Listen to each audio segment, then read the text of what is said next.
ಶ್ರೀ ಗುರುಭ್ಯೋ ನಮಃ. ವಾಲ್ಮೀಕಿ ರಾಮಾಯಣದ ಕಿಷ್ಕಿಂಧಾಕಾಂಡದ 16ನೇ ಸರ್ಗದ ಕಥೆಗನುಸಾರವಾಗಿ ಸುಗ್ರೀವ ಲಕ್ಷ್ಮಣನಿಂದ, ಅಂದರೆ ಲಕ್ಷ್ಮಣನ ಹೆಸರಿನಿಂದ ವಾಕ್ಯನಾದ ಹನುಮಂತನ ಕಡೆಯಿಂದ ಗಜಪುಷ್ಟಿ ಎನ್ನುವ ಮಾಲೆಯನ್ನು ಹಾಕಿಸಿಕೊಂಡು ಅದರ ಮೂಲಕವಾಗಿ ರಾಮನಿಗೆ ತನ್ನ ಗುರುತು ಸುಲಭವಾಗಿ ಸಿಗುವಂತೆ ಮಾಡಿಕೊಂಡು ವಾಲಿಯ ಮೇಲೆ ಮತ್ತೊಮ್ಮೆ ಯುದ್ಧಕ್ಕೆ ಸನ್ನದ್ಧನಾಗಿ ಹೊರಟದ್ದನ್ನು ನಾವು ಶ್ರವಣ ಮಾಡಿದ್ವಿ. ವಾಲಿ ಸುಗ್ರೀವನಿಗೆ ಹೇಳಿದಂತೆ, ವಾಲಿನೂ ಅಲ್ಲಿ ಬಂದಿದ್ದ, ಸಾಲೆ ಅವನನ್ನು ತಡೆದಲು. ಆದರೂ ಆತ ಕೇಳಲಿಲ್ಲ. ಸುಗ್ರೀವನಿಗೆ ಸೊಕ್ಕಡಗಿಸಿ ಬಿಡ್ತೇನೆ ಅಂತ ಧಾವಿಸಿ ಬಂದ ವಾಲಿಯು. ಕ್ಷಣ ಮಾತ್ರದಲ್ಲಿ ಪ್ರಾಣಹರಣ ಮಾಡ್ತೇನೆ ಅಂದ ವಾಲಿ. ನಾನು ತಯಾರಿದ್ದೇನೆ ಅಂದ ಸುಗ್ರೀವ. ಪರಸ್ಪರ ಮುಷ್ಟಿಯಿಂದ ಪ್ರಹಾರ ಮಾಡಿದರು. ಸುಗ್ರೀವ ಆ ವಾಲಿಯ ಪ್ರಹಾರದಿಂದ ತತ್ತರಿಸಿ ರಕ್ತ ಮೈತುಂಬ ರಕ್ತ ಸೋರ್ಲಿಕ್ಕೆ ಪ್ರಾರಂಭ ಮಾಡಿದ. ಆದರೆ ಅದು ಧೃತಿಗೆಡಲಿಲ್ಲ. ತಾನೂ ಒಂದು ದೊಡ್ಡ ಸಾಲ ವೃಕ್ಷವನ್ನು ಕಿತ್ತು ಅದರಿಂದ ವಾಲಿಯನ್ನು ಪ್ರಹಾರ ಮಾಡಿದ. ಆಕಾಶದಲ್ಲಿ ಸೂರ್ಯಚಂದ್ರರು ಒಟ್ಟಿಗೆ ಸೇರಿದಂತೆ ಅವರಿಬ್ಬರು ಕಾಣ್ತಿದ್ರು. ಯಾವ ಕ್ಷಣದಲ್ಲಿ ಎದುರಾಳಿ ಏನು ಹೆಜ್ಜೆ ತಪ್ಪಿಡ್ತಾನೆ, ಅವನನ್ನು ಮಣಿಸಬಹುದು, ಅವನನ್ನು ಸಂಹರಿಸಬಹುದು ಅಂತಿಬ್ರು ಕಾದಿದ್ರು. ಕ್ರಮವಾಗಿ ವಾಲಿಯ ಕೈ ಮೇಲಾಯಿತು, ಸುಗ್ರೀವನ ಬಲ ಕಡಿಮೆ ಆಯಿತು.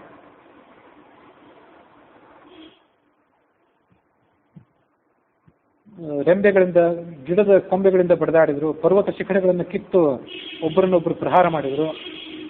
ಉಗುರಿನಿಂದ, ಮುಷ್ಟಿ, ಮೊಣಕಾಲಿನಿಂದ, ತೋಳಿನಿಂದ ಯಾವ್ಯಾವ ರೀತಿ ಸಾಧ್ಯನೋ ಆಯಾ ರೀತಿ ಎಲ್ಲ ರೀತಿಯಲ್ಲಿ ಯುದ್ಧ ಮಾಡಿದರು.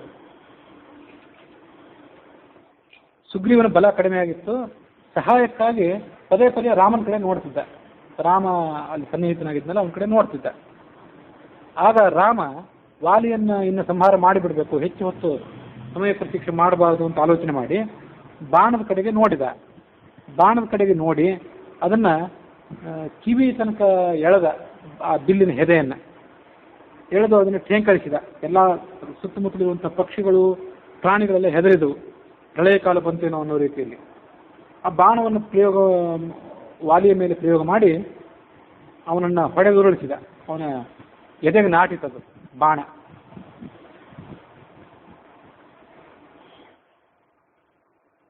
ಭೂಮಿ ಮೇಲೆ ಬಿದ್ದ ಅವನು. ಆಶ್ವಯುಜ ಮಾಸದ ಹುಣ್ಣಿಮೆ ದಿವಸ ಇಂದ್ರಧ್ವಜ ಕೆಳಗೆ ಬಿದ್ದಂತೆ ಬಿದ್ದ. ಇಂದ್ರಧ್ವಜ ಅಂದ್ರೆ ಏನಂದ್ರೆ, ಗೌಡ ದೇಶ ಅಂತ ಒಂದು ಪ್ರದೇಶ. ಅಲ್ಲಿ ಆಶ್ವಯುಜ ಹುಣ್ಣಿಮೆಯ ದಿವಸ ಇಂದ್ರನ ಪೂಜೆಗಾಗಿ ಇಂದ್ರನ ಧ್ವಜವನ್ನು ಸ್ಥಾಪನೆ ಮಾಡಿ ಅದನ್ನು ಪೂಜೆ ಎಲ್ಲ ಮುಗಿದ ಬಳಿಕ ಕೆಳಗಿಳಿಸ್ತಾರೆ. ಎಲ್ಲ ಮುಗಿದ ಮೇಲೆ ಧ್ವಜ ಸ್ತಂಭದಲ್ಲಿ ಇರೋ ತನಕ ಅದಕ್ಕೊಂದು ಶೋಭೆ, ಇಳಿದ ಮೇಲೆ ಅದಕ್ಕೇನು ಶೋಭೆ ಇಲ್ಲ, ಕತ್ತರಿಸಿ ಬಿದ್ದಂತೆ ಅದು. ಅದರಂತೆ ಇವನು, ಈ ವಾಲಿನೂ ಕೂಡ ಕತ್ತರಿಸಿ ಕೆಳಗೆ ಬಿದ್ದ.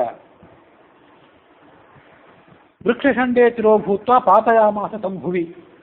ಅವನು ರಾಮ ಒಂದು ವೃಕ್ಷದ ಹಿಂಭಾಗದಲ್ಲಿ ಅಡಗಿಕೊಂಡಿದ್ದ ಅಂತಿದೆ. ವೃಕ್ಷದ ಹಿಂಭಾಗದಲ್ಲಿ ಅಡಗಿಕೊಂಡಿದ್ದು, ಅಲ್ಲಿಂದ ಅವನ ಮೇಲೆ ಬಾಣ ಪ್ರಯೋಗ ಮಾಡಿದ.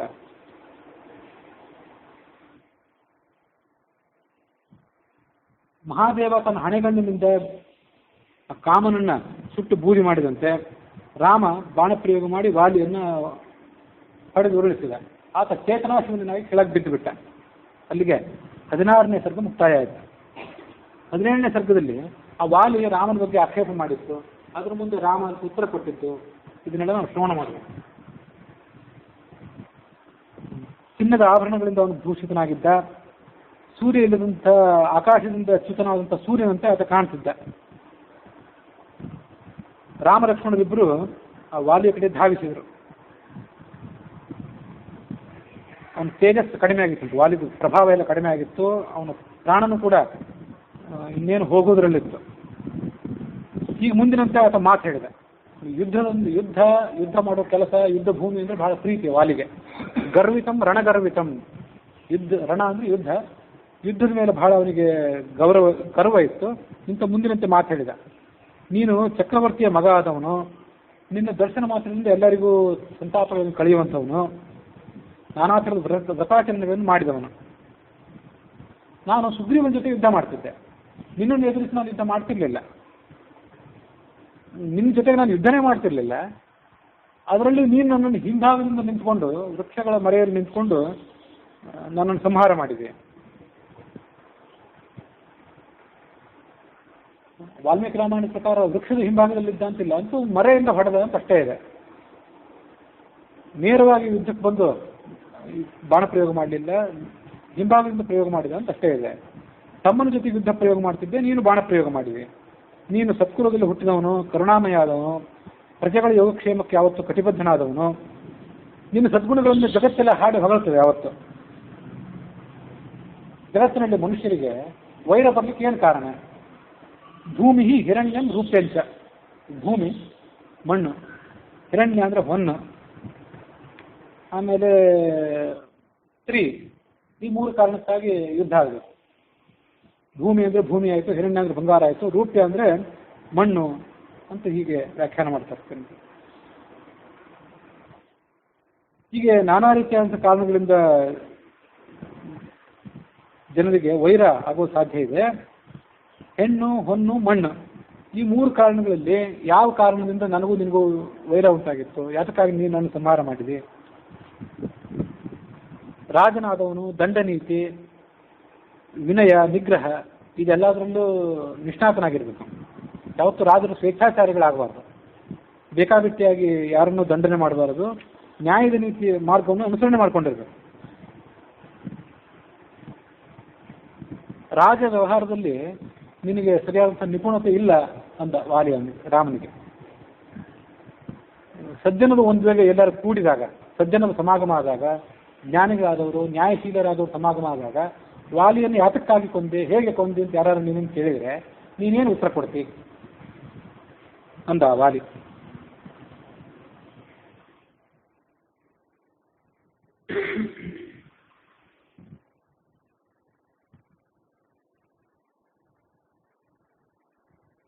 ರಾಜಃ ಬ್ರಹ್ಮಃ ಗೋಘ್ನಃ ಚೋರಃ ಪ್ರಾಣಿವಧೇ ರಥಃ ನಾಸ್ತಿಕಃ ಪರಿವೇತ್ತಾ ಚ ಸರ್ವೇ ನಿರೇಯಗಾಮಿನಃ. ನರಕಕ್ಕೆ ಯಾರು ಹೋಗ್ತಾರೆ ಅಂದರೆ, ನರಕಕ್ಕೆ ಹೋಗುವಂಥ ಒಂದು ಪಟ್ಟಿ ಇದೆ. ಯಾರ್ಯಾರು? ರಾಜಃ, ಯೋಗ್ಯನಾದಂಥ ರಾಜನನ್ನು ಸಂಹಾರ ಮಾಡಿದವರು, ಜ್ಞಾನಿಗಳಾದಂಥ ವ್ಯಕ್ತಿಗಳನ್ನು ಸಂಹಾರ ಮಾಡಿದವರು, ಬ್ರಹ್ಮಹತ್ಯೆ ದೋಷ ಅದಕ್ಕೆ. ಗೋಘ್ನಃ, ಗೋ ಹತ್ಯೆ ಮಾಡಿದವರು. ಚೋರಃ, ಪ್ರಾಣಿವಧೇ ರಥಃ, ಬೇರೆ ಪ್ರಾಣಿಗಳನ್ನು ಹತ್ಯೆ ಮಾಡುವಂಥವನು. ನಾಸ್ತಿಕ, ಯಾವತ್ತೂ ಕೂಡ ದೇವತೆಗಳು, ಸ್ವರ್ಗ, ನರಕ ಇತ್ಯಾದಿ ವಿಷಯಗಳ ಬಗ್ಗೆ ಆಸಕ್ತಿ, ಶ್ರದ್ಧೆ ಇಲ್ಲದೆ ಸ್ವೇಚ್ಛಾಚಾರಿಯಾದವನು. ಪರಿವೇತ್ತ, ಪರಿವೇತ್ತ ಅಂತಂದರೆ ಅಣ್ಣನ ಮದುವೆ ಆಗೋಕ್ಕಿಂತ ಮೊದಲು ಮದುವೆ ಆದಂಥ ತಮ್ಮ. ಇವರೆಲ್ಲರೂ ಕೂಡ ಯಾವತ್ತೂ ನರಕಕ್ಕೆ ಹೋಗುವವರು ಅಂತ ಹೇಳ್ತೀವಿ ಶಾಸ್ತ್ರ. ಅದರಲ್ಲಿ ಮೊದಲನೇದ್ದು ರಾಜನನ್ನು ಕೊಂದವನು ನರಕಕ್ಕೆ ಹೋಗ್ತಾನೆ ಅಂತ. ನಾನು ವಾನರ ಲೋಕದ ಸಾಮ್ರಾಟ, ನಾನು ನೀನು ಕೊಂದು ಹಾಕಿದ್ದೆ, ಇದು ತಪ್ಪು ಅಂದ ವಾಲಿ. ಅದಲ್ಲದೆ ಚಾಡಿ ಹೇಳುವವನು, ನೀಚ, ಮಿತ್ರನಿಗೆ ದ್ರೋಹ ಮಾಡಿದವನು, ಗುರುಪತ್ನಿಯ ಜೊತೆಗೆ ಅಕ್ರಮ ಮಾಡಿದವನು, ಇವರು ಪಾಪಿಷ್ಠರೇ, ಇವರು ನರಕಕ್ಕೆ ಹೋಗ್ತಾರೆ.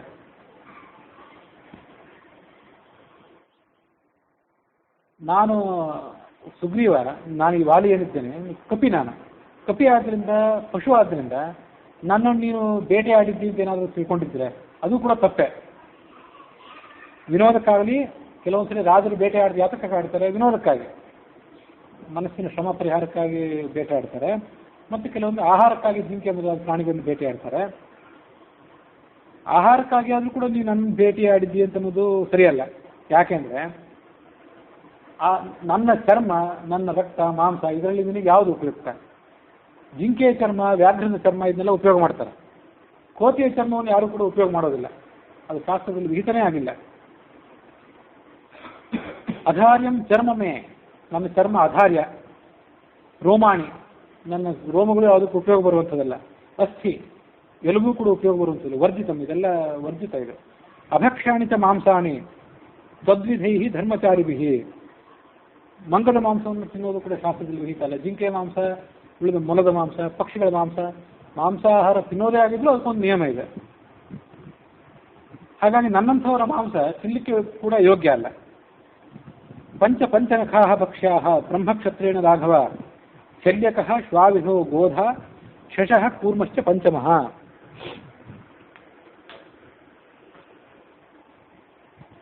ಐದು ಉಗುರುಗಳಿರುವಂಥ ಕೆಲವು ಪ್ರಾಣಿಗಳನ್ನು ತಿನ್ನಬೇಕು ಅಂತ ಜ್ಞಾನಿಗಳಾದವ್ರು ಹೇಳ್ತಾರೆ. ತಿನ್ನೋದೇ ಆಗಿದ್ರೆ, ಮಾಂಸಾಹಾರಿಗಳಾದವರು ಮಾಂಸ ಭಕ್ಷಣೆ ಮಾಡೋದಾದ್ರೂ 5 ಉಗುರುಗಳಿರುವಂಥವನ್ನೇ ಭಕ್ಷಣೆ ಮಾಡಬೇಕು. 5 ಉಗುರುಗಳಿರುವಂಥ, ಅದರಲ್ಲೂ 5 ರೀತಿಯ ಪ್ರಾಣಿಗಳು, 5 ಗುಂಪಿನ ಪ್ರಾಣಿಗಳು. ಅದ್ಯಾವುದು ಅಂದರೆ ಶಲ್ಯಕಃ. ಶಲ್ಯ ಅಂದರೆ ಮುಳ್ಳು, ಖಡ್ಗ ಮೃಗ ಇರ್ತದಲ್ಲ, ಮುಖದ ಮೇಲೆ ಖಡ್ಗ ಇರುವಂಥ ಪ್ರಾಣಿ, ಅದಕ್ಕೆ ಶಲ್ಯಕ ಅಂತಾರೆ. ಶ್ವಾವಿಧ ಅಂದರೆ ಮುಳ್ಳು ಹಂದಿ. ಆಮೇಲೆ ಗೋಧ ಅಂದರೆ ಉಡ, ಶಶ ಅಂದರೆ ಮೊಲ, ಕೂರ್ಮ ಅಂದರೆ ಆಮೆ. ಇವಿಷ್ಟು ಪ್ರಾಣಿಗಳನ್ನು ಭಕ್ಷಣೆ ಮಾಡಬಹುದು ಅಂತ ಹೇಳ್ತಾರೆ. ಇದಲ್ಲದೆ ಜಿಂಕೆ ಮೊದಲಾದ ಪ್ರಾಣಿಗಳು, ಕೆಲವು ಪಕ್ಷಿಗಳನ್ನು ಭಕ್ಷಣೆ ಮಾಡೋದಿದೆ. ಈ ವಾನರನು ಕೂಡ ಪಂಚನಖನೇ ಹೌದು, ಆದರೆ 5 ಉಗುರುಗಳಿದ್ದಂಥ ಎಲ್ಲ ಪ್ರಾಣಿಗಳನ್ನು ತಿನ್ನುವಂತಿಲ್ಲ. ಅದಕ್ಕೂ ಒಂದು ನಿಯಮ ಇದೆ. ವಾನರನ ಮಾಂಸ ಭಕ್ಷಣೆ ಶಾಸ್ತ್ರದಲ್ಲಿ ವಿಹಿತ ಅಲ್ಲ. ಆದ್ದರಿಂದ ನೀನು ನನ್ನನ್ನು ಈಗ ಹತ್ಯೆ ಮಾಡಿ, ಮಾಂಸಕ್ಕಾಗಿ ಹತ್ಯೆ ಮಾಡಿ ನಾನು ಯೋಗ್ಯ ಕೆಲಸವನ್ನು ಮಾಡಿದ್ದೇನೆ ಅಂತ ನೀನು ಸಮರ್ಥನೆ ಮಾಡ್ಕೊಳ್ಳೋಂಗಿಲ್ಲ. ನನ್ನ ಪತ್ನಿ ತಾರಾ, ಅವಳು ನನ್ನ ಅರಮನೆಯಿಂದ ಹೊರಗೆ ಬರುವಾಗ ಎಚ್ಚರಿಸಿಲ್ಲ. ರಾಮ ಬಂದಿದ್ದಾನೆ, ಸುಗ್ರೀವನಿಗೂ ಅವನಿಗೆ ಸ್ನೇಹ ಆಗಿದೆ, ಹಾಗಾಗಿ ಯುದ್ಧಕ್ಕೆ ಹೋಗಬೇಡ, ಸುಗ್ರೀವನ ಜೊತೆ ಸ್ನೇಹ ಮಾಡ್ಕೋ ಅಂತೆಲ್ಲ ಅವಳು ಹೇಳಿಲ್ಲ. ನಾನು ಅವಳ ಮಾತನ್ನು ಕೇಳಲಿಲ್ಲ, ಮೋಹದಿಂದ ಅವಳ ಮಾತನ್ನು ಕೇಳಲಿಲ್ಲ.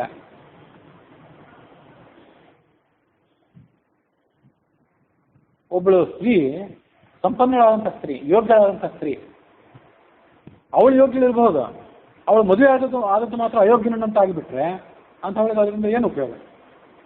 ಹಾಗೆ ನೀನು ಇವತ್ತು ಅಯೋಧ್ಯೆಯ ಇಕ್ಷ್ವಾಕು ವಂಶದ ಸಾಮ್ರಾಟ ಅಂತ ಹೇಳ್ಕೊಳ್ತಾ ಇದ್ದಿ, ಆದರೆ ಇಂಥ ದುಷ್ಟ ಚಾರಿತ್ರ್ಯವುಳ್ಳಂಥ ಸಾಮ್ರಾಟನನ್ನು ಪಡ್ಕೊಂಡು ಅಯೋಧ್ಯೆಯ ಸಾಮ್ರಾಜ್ಯ ಲಕ್ಷ್ಮಿ ಇವತ್ತವಳು ಅನಾಥಳಾದಳು.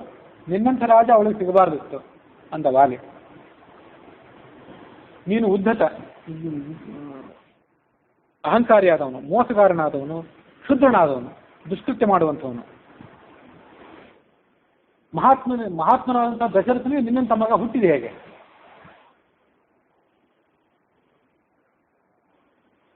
ನನ್ನ ವಿಷಯದಲ್ಲಿ ನಿನ್ನ ಪರಾಕ್ರಮ ತೋರಿಸಿದೆ.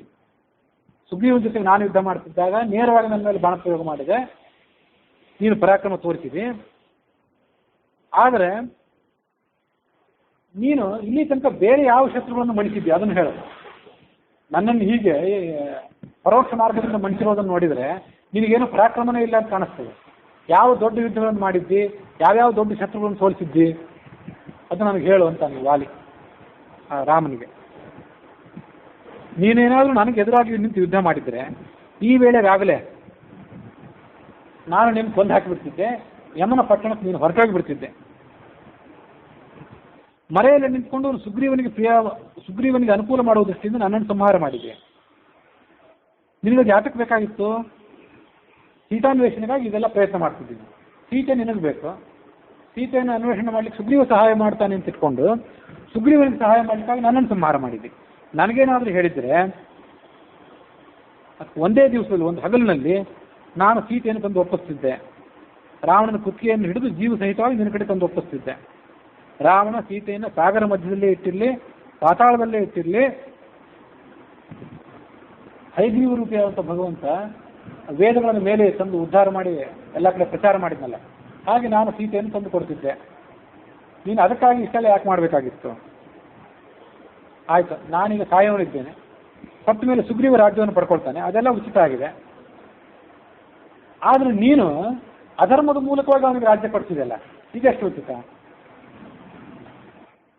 ಕಾಲಪುರುಷ ಯಾವ್ಯಾವ ಪ್ರಾಣಿ, ಯಾವ್ಯಾವ ಮನುಷ್ಯ, ಯಾವ್ಯಾವ ಜಂತು ಯಾವ್ಯಾವ ಸಂದರ್ಭದಲ್ಲಿ ಸಾಯಬೇಕು ಅನ್ನೋದನ್ನೆಲ್ಲ ಮೊದಲೇ ನಿರ್ಧಾರ ಮಾಡಿದ್ದಾನೆ. ಹಾಗಾಗಿ ಪ್ರಾಣಿಗಳ ಮರಣ ಏನಿದೆ ಕಾಲಕ್ಕೆ ಅಧೀನ, ಅದರಲ್ಲೇನು ವಿವಾದ ಇಲ್ಲ. ವಿಧಿ ನಿಯಮದಂತೆ ನಾನು ಸತ್ಯ ಅಂತ ನಾನೇನೋ ಸಮಾಧಾನ ಪಡ್ಬೋದು, ಎಂದೋ ಒಂದು ದಿವಸ ಸಾಯಬೇಕು, ಇವತ್ತೇ ಸತ್ಯ ಅಂತ ನಾನು ಸಮಾಧಾನ ಪಡ್ಬೋದು. ಆದರೆ ಅದೃಶ್ಯನಾಗಿ ನಿಂತ್ಕೊಂಡು ನನ್ನನ್ನು ಕೊಂದಿಲ್ಲ ನೀನು, ಅದು ಹೇಗೆ ಸಜ್ಜನರಿಗೆ ಸ್ವೀಕಾರಕ್ಕೆ ಯೋಗ್ಯ ಆದಿತ್ತು? ಅದಕ್ಕೆ ನೀನು ಉತ್ತರ ಕೊಡಬೇಕಲ್ಲ. ಆ ಉತ್ತರ ಕೊಡೋದ್ರ ಬಗ್ಗೆ ನೀನು ಆಲೋಚನೆ ಮಾಡು. ಈಗ ಇಷ್ಟೆಲ್ಲ ಹೇಳಿ ಆ ವಾಲಿ ರಾಮನ ಮುಖ ನೋಡ್ತಾ ಹಾಗೆ ಭೂಮಿ ಮೇಲೆ ಬಿದ್ದಿದ್ದ. ಅಲ್ಲಿಗೆ 17ನೇ ಸರ್ಗ ಮುಗಿಯಿತು.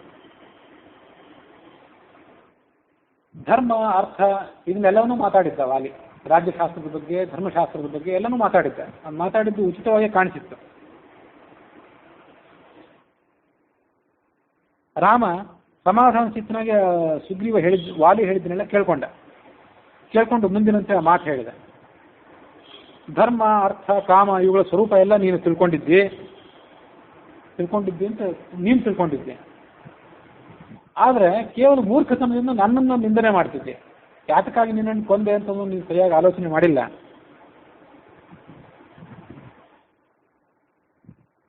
ನೀನು ಯಾವತ್ತಾದರೂ ಬುದ್ಧಿವಂತರಾದವರು, ಜ್ಞಾನಿಗಳಾದವರು, ವಯೋವೃದ್ಧರಾದವರು, ಅನುಭವ ವೃದ್ಧರಾದವರು ಅವ್ರ ಜೊತೆ ಸಮಾಲೋಚನೆ ಮಾಡಿ, ಅವ್ರ ಕಡೆಯಿಂದ ಶಾಸ್ತ್ರಾರ್ಥ ವಿಚಾರ ಮಾಡಿ, ಧರ್ಮದ ರಹಸ್ಯ ಏನು ಅಂತ ತಿಳ್ಕೊಂಡು ಹೀಗೆ ಮಾತಾಡ್ತಿದ್ಯೋ, ಅಥವಾ ವಾನರ ಜಾತಿಗೆ ಸಹಜವಾದಂಥ ಚಾಂಚಲ್ಯ, ಕಪಿಗಳ ಬುದ್ಧಿ ಇದೆ, ಅದರಂತೆ ಹೀಗೆ ಮಾತಾಡ್ತಿದ್ಯೋ? ಶಾಸ್ತ್ರದ ಆಲೋಚನೆ ನೀನು ಮಾಡಿಲ್ಲ ಅಂತ ಕಾಣಿಸ್ತದೆ ಅಂದ ರಾಮ. ಏನು ಧರ್ಮ ಇದೆ, ಯಾತಕ್ಕಾಗಿ ನಾನು ನಿನ್ನ ಕೊಂದೆ, ಅದನ್ನೆಲ್ಲ ವಿಸ್ತಾರವಾಗಿ ಹೇಳ್ತೇನೆ ಕೇಳು ಅಂತ ಹೇಳಿದೆ. ಈಗ ನಾವು ವಾಲಿಯ ವಧೆ ಆದ ಬಳಿಕ ಆ ಸ್ವಯಂ ವಾಲ್ಮೀಕಿ ರಾಮಾಯಣದಲ್ಲೇ ರಾಮ ಮತ್ತು ಸುಗ್ರೀವರ ನಡುವೆ ಚರ್ಚೆ ಆದದ್ದು. ಕೊನೆಗೆ ರಾಮ ಮತ್ತು ವಾಲಿಗಳ ನಡುವೆ ಚರ್ಚೆ ಆದದ್ದು. ವಾಲಿ ರಾಮ ಮಾಡಿದ್ದನ್ನು ಸರಿ ಅಂತ ಒಪ್ಪಿ ಕೊನೆಗೆ ಪ್ರಾಣ ತೊರೆದದ್ದು. ಇದನ್ನೆಲ್ಲ ಶ್ರವಣ ಮಾಡ್ತೀವಿ. ಅದಲ್ಲದೆ ಅನೇಕ ಜನರ ನಡುವೆ ನಡೆದ ಸಂವಾದಗಳು ಮತ್ತು ಪದ್ಮಪುರಾಣದಲ್ಲಿ ವಾಲಿ, ಸುಗ್ರೀವರು, ಕರ್ಣ, ಅರ್ಜುನರು ಇವರಿಗೆ ಹಿನ್ನೆಲೆಯಾಗಿ ಬರುವಂಥ ಒಂದು ಕಥೆ, ಅದರ ಹಿಂದೊಂದು ಸೂಕ್ಷ್ಮವಾಗಿ ಹೇಳಿದ್ದೆ. ಪದ್ಮಪುರಾಣದ ಕಥೆಯನ್ನು ಇವತ್ತು ವಿಸ್ತಾರವಾಗಿ ನೋಡುವಂಥ ಒಂದು ಉದ್ದೇಶ. ಅದೆಲ್ಲದಕ್ಕಿಂತ ಮೊದಲು ವಾಲ್ಮೀಕಿ ರಾಮಾಯಣದಲ್ಲೇ ಏನು ಬಂದಿತ್ತು ಅದನ್ನು ಈಗ ನೋಡಬೇಕು. ಮೊದಲನೇದಾಗಿ ಕೇಳ, ನಾನು ಯಾರು ಅಂದರೆ ಇಕ್ಷ್ವಾಕು ವಂಶದ ರಾಜಕುಮಾರ. ಇಡೀ ಭೂಮಿ ಇಕ್ಷ್ವಾಕು ವಂಶೀಯರ ಅಧೀನಕ್ಕೆ ಸಂಬಂಧಪಟ್ಟದ್ದು. ಭರತನಿಗೆ ರಾಮ ಏನು ಹೇಳಿದ್ದ ಅದೊಂದ್ಸರಿ ನಾವು ನೆನಪು ಮಾಡ್ಕೋಬೇಕು. ಭರತನೇ, ನೀನು ಅಯೋಧ್ಯೆಗೆ ಹಿಂತಿರುಗು, ಮನುಷ್ಯರಿಗೆ ನಾಡಿನಲ್ಲಿರುವಂಥ ಜೀವಿಗಳಿಗೆ ನೀನು ರಾಜ ಆಗು, ಕಾಡಿನಲ್ಲಿರುವ ಜೀವಿಗಳಿಗೆ ನಾನು ರಾಜ ಆಗ್ತೇನೆ, ಇಲ್ಲಿ ನನ್ನ ಶಾಸನ ಅಲ್ಲಿ ನಿನ್ನ ಶಾಸನ ಅಂತ ಹೇಳಿ ಕಳಿಸಿದ್ದ ರಾಮ. ಅದರಂತೆ ಕಾಡಿನಲ್ಲಿ ಇದ್ರೂ ನಾನು ಕಾಡಿನಲ್ಲಿದ್ದೇನೆ, ನನಗೇನು ಬೇರೆ ಧರ್ಮಕರ್ಮಗಳ ಸಂಬಂಧ ಇಲ್ಲ ಅಂತ ಬಾಯಿ ಮುಚ್ಕೊಂಡು ಕೂತ್ಕೊಂಡಿರುವಂತಿಲ್ಲ ರಾಮ. ಕಾಡಿನಲ್ಲಿ ನಡೆದಂಥ ನ್ಯಾಯ ಅನ್ಯಾಯಗಳ ಆಲೋಚನೆ ಮಾಡಲೇಬೇಕು ಕ್ಷತ್ರಿಯನಾಗಿ. ಇಕ್ಷ್ವಾಕು ವಂಶೀಯರಿಗೆ ಎಲ್ಲ ಕಡೆ ಅಧಿಕಾರ ಇದೆ. ಭರತ ಈಗ ಆಳ್ತಿದ್ದಾನೆ, ನೆನ್ಪಿಟ್ಕೋ. ಅವನು ದುಷ್ಟ ಶಿಕ್ಷಣ, ಶಿಷ್ಟ ರಕ್ಷಣ ಇದರಲ್ಲಿ ಯಾವತ್ತೂ ನಿಷ್ಠನಾದವನು. ಅವನು ಪರಾಕ್ರಮನೂ ವಿಖ್ಯಾತ. ಯಾವ ಕಾಲದಲ್ಲಿ ಯಾವ ದೇಶದಲ್ಲಿ ಹೇಗೆ ಪ್ರಜೆಗಳಿಗೆ ಏನು ಮಾಡಬೇಕು ಏನು ಮಾಡಬಾರ್ದು ಅದನ್ನೆಲ್ಲ ಆತ ತಿಳ್ಕೊಂಡಂಥವನು. ನಾನು ಮತ್ತು ಉಳಿದವರು ಅಂದರೆ ಲಕ್ಷ್ಮಣ ಮೊದಲಾದವರು ಭರತನ ಆದೇಶದಂತೆ, ಭರತಿಗೆ ಸಾಮ್ರಾಟ ಆದ್ದರಿಂದ ಅವನ ಆದೇಶಕ್ಕನ್ನು ಹೋದಾಗ ಎಲ್ಲ ಕಡೆ ಸಂಚಾರ ಮಾಡ್ತಿದ್ದೇವೆ. ಎಲ್ಲಿ ನ್ಯಾಯ, ಎಲ್ಲಿ ಅನ್ಯಾಯ, ಏನು ಧರ್ಮ, ಏನು ಅಧರ್ಮ ಇದನ್ನೆಲ್ಲ ಪರಿವೀಕ್ಷಣೆ ಮಾಡ್ತಾ ನಾವೆಲ್ಲ ಸಂಚಾರ ಮಾಡ್ತಿದ್ದೇವೆ. ಭರತ ರಾಜ್ಯ ಆಳ್ತಿದ್ದಾಗ ಧರ್ಮಕ್ಕೆ ಹಾನಿ ಮಾಡಲಿಕ್ಕೆ ಯಾರಿಗೆ ಸಾಮರ್ಥ್ಯ ಇದೆ? ನೀನು ಧರ್ಮಕ್ಕೆ ಹಾನಿ ಮಾಡಿಲ್ಲೇನೋ ಅದನ್ನು ವಿಚಾರ ಮಾಡುವಂದ ರಾಮ. ಹೀಗೆ ಭರತನ ಆಜ್ಞೆಗನುಸಾರವಾಗಿ ಯಾರು ತಪ್ಪು ಮಾಡ್ತಾರೆ ಅವರನ್ನು ಶಿಕ್ಷೆಗೆ ಒಳಪಡಿಸುವ ಅಧಿಕಾರ ನಮಗಿದೆ. ನೀನು ರಾಜಕಾರ್ಯವನ್ನು ಬಿಟ್ಟು ಕಾಮ ಅನ್ನೋ ಪುರುಷಾರ್ಥಕ್ಕೆ ಮಾತ್ರ ಹೆಚ್ಚು ಬೆಲೆ ಕೊಟ್ಟು ಲಂಪಟನಾಗಿಬಿಟ್ಟು ನೀನು. ಹಾಗಾಗಿ ನಿನ್ನನ್ನು ಶಿಕ್ಷೆ ಮಾಡಬೇಕಾದ್ದು ನಮ್ಮ ಬಾಧ್ಯತೆ ಆಯಿತು, ನಮ್ಮ ಜವಾಬ್ದಾರಿ ಆಯಿತು. ಈ ಮಾತನ್ನು ತಿಳ್ಕೊ. ಜ್ಯೇಷ್ಠೋ ಭ್ರಾತ ಪಿತಾಚೈವ ಯಶ್ಚ ವಿದ್ಯಾಂ ಪ್ರಯಚ್ಛತಿ ಪ್ರಯಸ್ತೆ ಪಿತರಃ ಜ್ಞೇಯಾಃ ಧರ್ಮೇ ಪತಿ ವರ್ತಿನಃ.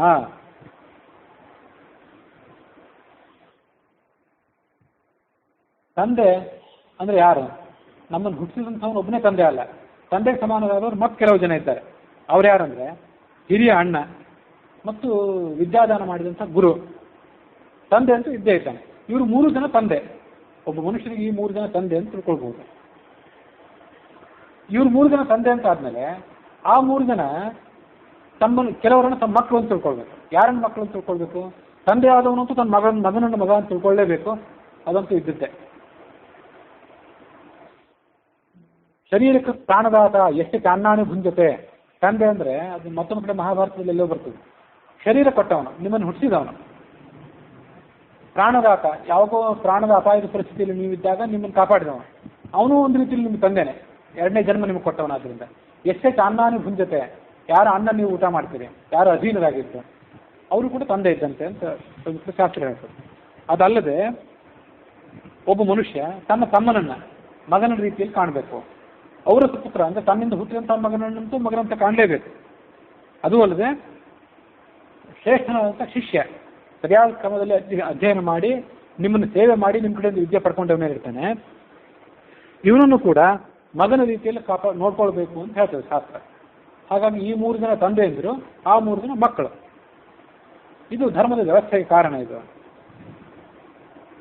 ಸೂಕ್ಷ್ಮ ಪರಮದುಜ್ಞೇಯ ಸದಾಂ ಧರ್ಮ ಲವಂಗಮ. ಲವಂಗಮನೇ ಸಂಬೋಧನೆ ಮಾಡಿದ ರಾಮ. ಕಪಿಯೇ, ನಿಮಗೇನು ಧರ್ಮ ತಿಳಿಯುತ್ತದೆ? ಸೂಕ್ಷ್ಮ ಪರಮ ದುರ್ಜ್ಞೇಯ, ಅಷ್ಟು ಸುಲಭವಾಗಿ ಧರ್ಮವನ್ನು ತಿಳ್ಕೊಳ್ಳಿಕ್ಕಾಗೋದಿಲ್ಲ, ಯಾರಿಗೂ ತಿಳ್ಕೊಳ್ಳಿಕ್ಕಾಗೋದಿಲ್ಲ. ಅಂತಂದ್ರೆ ಕಪಿ ಜಾತಿಯಲ್ಲಿ ಹುಟ್ಟಿದ್ವಿ, ನಿಮ್ಗೆ ಹೇಗೆ ತಿಳಿಬಹುದು ಅಂತ ಆ ಕಪಿ ಅಂತ ಸಂಬೋಧನೆ ಮಾಡಿ ಸೂಚನೆ ಮಾಡಿದ. ಸದಸ್ಥ ಸರ್ವಭೂತಾನಾಂ ಆತ್ಮ ವೇದ ಶುಭಾಶುಭಂ. ಒಳಗಿದ್ದಾನಲ್ಲ ಆತ್ಮ, ಅವನೇ ಶುಭ ಅಶುಭ ಇದನ್ನು ತಿಳ್ಕೊತಾನೆ. ಯಾವುದು ಶುಭ ಅಂದರೆ ಯಾವುದು ಪುಣ್ಯ, ಯಾವುದು ಪಾಪ, ಯಾವುದು ನ್ಯಾಯ, ಯಾವುದು ಅನ್ಯಾಯ, ಯಾವುದು ಉಚಿತ, ಯಾವುದು ಅನುಚಿತ ಅನ್ನೋದನ್ನು ಒಳಗಿರುವ ಆತ್ಮ ತಿಳ್ಕೊತಾನೆ. ಆತ್ಮ ಅಂದರೆ 2 ಅರ್ಥ ಮಾಡಬೇಕು. ಹಾಗೆ ಆತ್ಮ ಅಂತ ಅರ್ಥ ಹೇಳಿಬಿಡ್ತಾರೆ ಅವರು. ಆತ್ಮ ಅಂತಂದರೆ ಒಂದು ಜೀವಾತ್ಮ, ಈ ಒಳಗಿರೋ ಸಾಕ್ಷಿ ಇದ್ದಾನಲ್ಲ. ನಾವು ಹೊರಗೆ ಆವೇಶಕ್ಕೂ ವಶರಾಗಿ ಆಗಿನ ಕಾಲಕ್ಕೆ ತಾತ್ಕಾಲಿಕ ಉದ್ರೇಕಕ್ಕೊಳಗಾಗಿ ಏನೋ ತಪ್ಪು ಮಾಡಿಬಿಡ್ಬೋದು.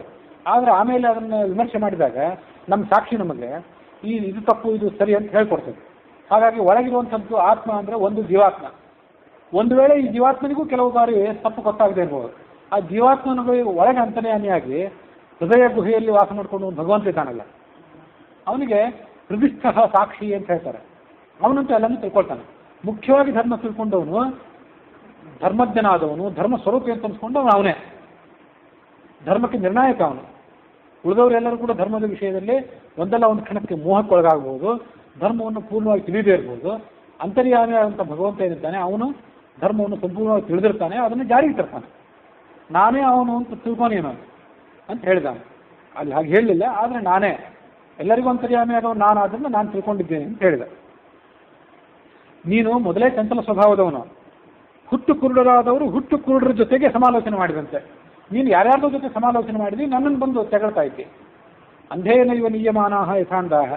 ಇಬ್ಬರು ಕುರುಡರು ಒಂದು ಜಾಗದಲ್ಲಿ ಕೂತ್ಕೊಂಡು ಅಲ್ಲಿ ಒಂದು 10,000 ಕಿಲೋಮೀಟರ್ ದೂರದಲ್ಲಿ ಒಂದು ದೇಶ ಇದೆ ಅಂತೆ ಅಂತಂದ ಈತ.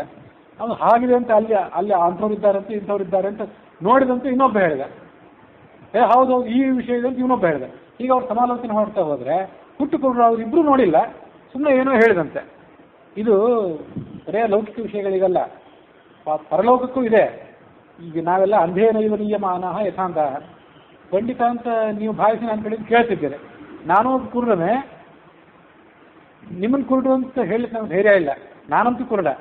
ಸಾಮಾನ್ಯವಾಗಿ ಹೇಳ್ತೇವೆ ಕೇಳ್ತೀವಿ ಅಂತ ಅಂದ್ಕೊಂಡಿರ್ತಾರಲ್ಲ, ಇವರೆಲ್ಲ ಕುರುಡ್ರೆ. ಹೇಳ್ತೇವೆ ಅಂತ ಅನ್ಕೊಂಡು ಭ್ರಾಂತಿ ಪಟ್ಟವರು ಅವರು ಕುರುಡ್ರೆ. ನಾವೆಲ್ಲ ತಿಳ್ಕೊಂಡಿದ್ದೇವೆ, ಎಲ್ಲ ಆಚಾರ್ಯರ ಮುಖದಿಂದ ಶ್ರವಣ ಮಾಡಿದ್ದೇವೆ ಅಂತ ಯಾರು ಭ್ರಾಂತಿ ಪಡ್ತಿರ್ತಾರಲ್ಲ ಅವರು ಕುರುಡ್ರೆ. ನಿಮ್ಮನ್ನು ಕುರುಡ್ರು ಅಂತ ಹೇಳ್ತಿಲ್ಲ, ಹಾಗೆ ತಿಳ್ಕೊಂಡವ್ರು ಕುರುಡ್ರೆ ಅಷ್ಟೇ. ಹುಟ್ಟು ಕುರುಡರಾದವರು ಪ್ರಪಂಚದ ಆಗು ಹೋಗುಗಳ ಬಗ್ಗೆ ಸಮಾಲೋಚನೆ ಮಾಡಿದಂತೆ ನೀನು ನಿನ್ನಂಥ ಮೂರ್ಖರಾದಂಥ ವಾನರ ಜೊತೆ ಸಮಾಲೋಚನೆ ಮಾಡಿ ಅದೇ ಧರ್ಮ, ಅದೇ ನ್ಯಾಯ, ಅದೇ ನೀತಿಯನ್ನು ಸಮಾಲೋಚನೆ ಮಾಡಿ ಆ ಪ್ರಕಾರ ಕಾರ್ಯ ಮಾಡಿ ನನ್ನನ್ನು ಬಂದು ಬೈತಾ ಇದ್ದೆ. ಧರ್ಮ ಸೂಕ್ಷ್ಮಗಳು ನಿನಗೆ ತಿಳಿಯೋದು ಹೇಗೆ ಸಾಧ್ಯ? ನೀನು ಕ್ರೋಧಕ್ಕೆ ವಶನಾಗಿ ನನ್ನನ್ನು ನಿಂದನೆ ಮಾಡೋದು ಸರಿಯಲ್ಲ. ಸನಾತನ ಧರ್ಮವನ್ನು ತಿರಸ್ಕಾರ ಮಾಡಿ ನೀನು ಏನು ಮಾಡಿದೆ ಮೊದಲನೇ ತಪ್ಪು ಕೆಲಸ ಅಂದರೆ, ತಪ್ಪು ಕೆಲಸ ಈಗ ಹೇಳಿದೆ. ತಮ್ಮನ ಪತ್ನಿಯನ್ನು ಕಿತ್ಕೊಂಡಿಲ್ಲ, ಅದು ಯಾವ ನ್ಯಾಯ? ನಾನ್ಯಾಕೆ ನಿನ್ನನ್ನು ವಧೆ ಮಾಡಿದೆ ಅಂದರೆ ಇದು ಮುಖ್ಯ ಕಾರಣ. ನೀನು ನಿನ್ನ ತಮ್ಮ ಇನ್ನೂ ಜೀವಂತನಾಗಿರುವಾಗ, ಧರ್ಮಾತ್ಮನಾದಂಥ ನಿನ್ನ ತಮ್ಮ ಸುಗ್ರೀವ ಜೀವಂತನಾಗಿರುವಾಗ, ಸೊಸೆಗೆ ಸ್ಥಾನದಲ್ಲಿರುವಂಥ ಮಗನ ಪತ್ನಿ, ತಮ್ಮನ ಪತ್ನಿ ಅಂದರೆ ಅವಳು ಸೊಸೆಗೆ ಸಮಾನಗಳು, ಅಂಥವಳನ್ನು ಕಾಮಾಂಧನಾಗಿ ನೀನು ಅತಿಕ್ರಮಿಸಿದೆ. ಆ ರುಮೆ ಅಂದರೆ ಯಾರು? ತಾರ ಅನ್ನುವ ವಾನರನ ಮಗಳಂತವಳು, ಸುಗ್ರೀವನ ಹೆಂಡತಿ. ಇನ್ನು ತಾರಾ ಅನ್ನುವಳು ಇದ್ದಲ್ಲ ವಾಲಿಯ ಪತ್ನಿ, ಅವಳು ಸುಷೇಣ ಅನ್ನುವ ವಾನರನ ಮಗಳು. ಸುಗ್ರೀವ ಅರಣ್ಯದಲ್ಲಿ ಏಕಾಂಗಿ ಆಗಿದ್ನಲ್ಲ, ಅವನ ಜೊತೆ ಇದ್ದ ಕೆಲವು ವಾನರರಲ್ಲಿ ನಲ, ನೀಲ, ಕಾರ ಅಂತಿದ್ದ. ಆ ಕಾರನೇ ಸುಗ್ರೀವನ ಮಾವ. ಹನುಮಂತ ಇದ್ದ, 5ನೇಯದವನಾಗಿ ಸುಗ್ರೀವ ಇದ್ದ. ಹೀಗೆ 5 ಜನ ಅಲ್ಲಿ ಅವತ್ತು ಪ್ರತ್ಯೇಕವಾಗಿ ಇರ್ತಿದ್ದ.